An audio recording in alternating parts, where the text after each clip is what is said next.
ako na napanoorin ito dahil yung essay na ginawa ko para bang talagang panay tragedy yung nangyayari ko tungkol sa mga workers dahil nga minsan nag-interview ako doon sa mga nag-e-engre na parang napaka at pag minahal nila yung trabaho nila tapos at mga ilang araw, ilang buwan lang mawawala na rin.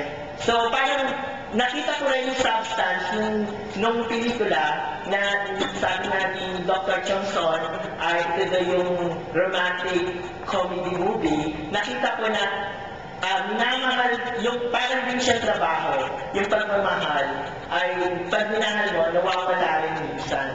So sana itong movie na ito, ito na talaga yung napakagaang tignan, napakagaang panoorin, pero may substance talaga. Para bang, ito na yung touch talaga ni Michiko Yamamoto. Na talaga, lagi ko talagang na-ariyan na, maraming salamat. Thank you very much. We'll have this questioner and then one more, and then let's continue the discussion when we all have something to drink. Okay. Congratulations po kay Mr. Castro.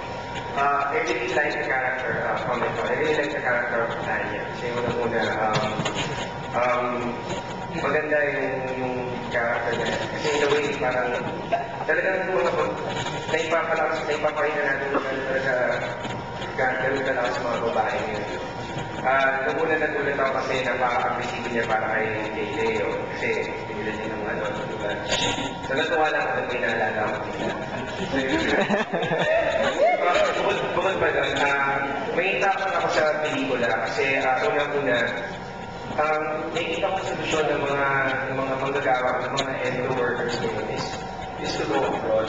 To you ba, parang pag nakita ko ng mga NGO, naisip ko ba na maaaring may kaya sila na mag-abroad na lang para mutlan sa buhay, ganyan. Kasi para sa akin po, maraming nawawala sa atin na labor force na alam mo yun, maaaring dito naman, pwede naman, yun nga lang may problema nga lang sa sistema. So, yun po, ilan yung kapag ko sa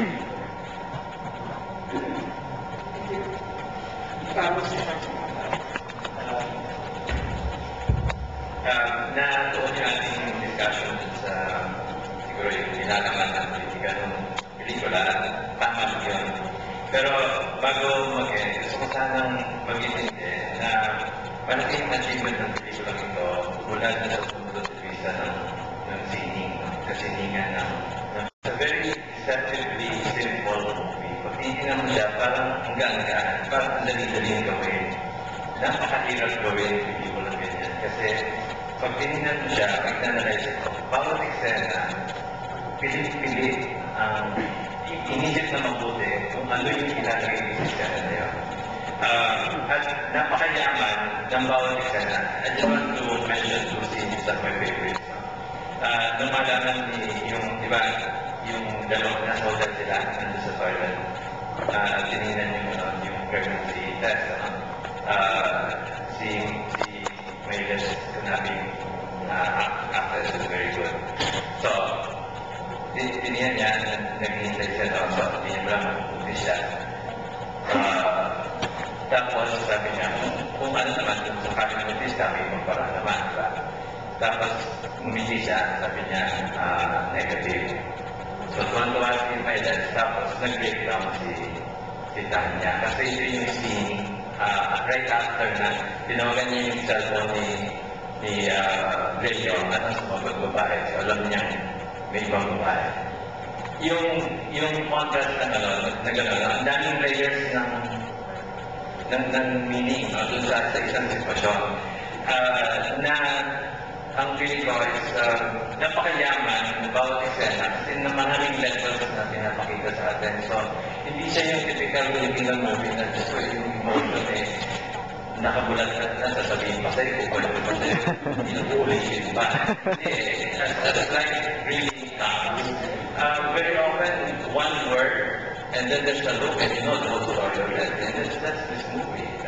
Ang isa pa yung scene where Jake Avalos comes home, di ba? Pagkatapos ng turn down ng salita niya, masama sa loob niya, breakdown na siya. Ang ganda ng sitwasyon kasi yung brother na sinabi na, oh, finally, I got the job, diba? In other words, parang tumatayo na siya on his own, which is good news. So, hinihintay yung brother na mag-react siya positively, that he cries, he breaks down, and then, ang ganda na din, niyakap siya ng kapatid niya na ang levels ay magkakaiba, no? Kasi siya umiyak siya dahil sa nangyari sa kanya, pero wala siya dun sa nangyari sa kapatid niya. So magkahalong emotion yung nararamdaman niya. Yung kapatid naman niya, gusto siyang mag-please, but at the same time, alam niya may maraming problema, hindi niya lang kung ano. Yung ganong klase ng mga scenes, ano, are really dramatic without being hysterical.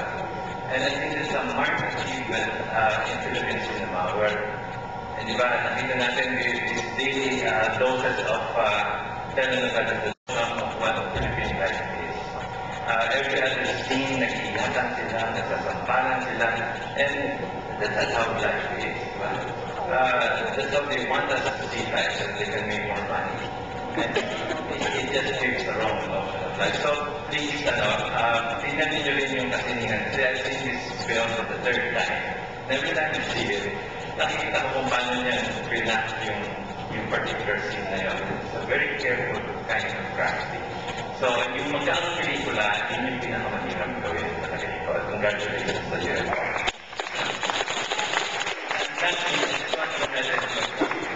Siguro, UFO is doing something very new. It's a film collective, and I think that's a very new thing in filmmaking. Dati, you as a director, parang pushing yourself as an individual artist. But I think here we have the model of a new way of making films, which I think is for the good of everyone. So, each one of them creates a script, pero yung collective comment on the script, even rewrite the script, and hindi ka masasaktan, nagtutulungan. I think napakagandang model nito for other filmmakers na don't go there to, for your own glory. Kasi ito, mas magandang way of making films. Kasi what they're really doing is helping each other out. And what has come out of UFO really has been very notable films. So congratulations. Johnny, and finally, Emma. Tungkol dun sa cast ninyo, paano niyo pinili yung mga actor na gaganap dun sa bawat role? Kasi, oo, magaling yung pagka-portray sa kanila. I was just wondering kung sila talaga yung, when you were writing the story, sila na ba talaga yung naisip ninyo gaganap dun sa mga roles? Hindi well writing. Pero nung gawa ng script, nag-lista kami ng mga peg namin kung sino yung mga actors. Kailan namin yung pwedeng wala kami roles. Tapos kung ano naman sa akin si Jason Rose. Tapos nakita kaming nilista. Tapos tinawag namin sila lahat. Yung mga, or at least mga available sa mga weekly. Tapos nag-audition pa kami ng maraming tao, maraming rooms. Tapos nag-mass auditions. Nag-shortlist kami, kasama sa Jason Rose sa top 3. Tapos si siya pa rin yung pinili. Si Ian Leo was a wonderful discovery. Nag-audition siya kasama ng maraming sa isang mass audition sa CCT. Tapos pagkakaw ako sa kanya. Yun. Nung tinanong ko yung video, sabi ko, ito na sa kanya. Tapos, pinusyan ko sa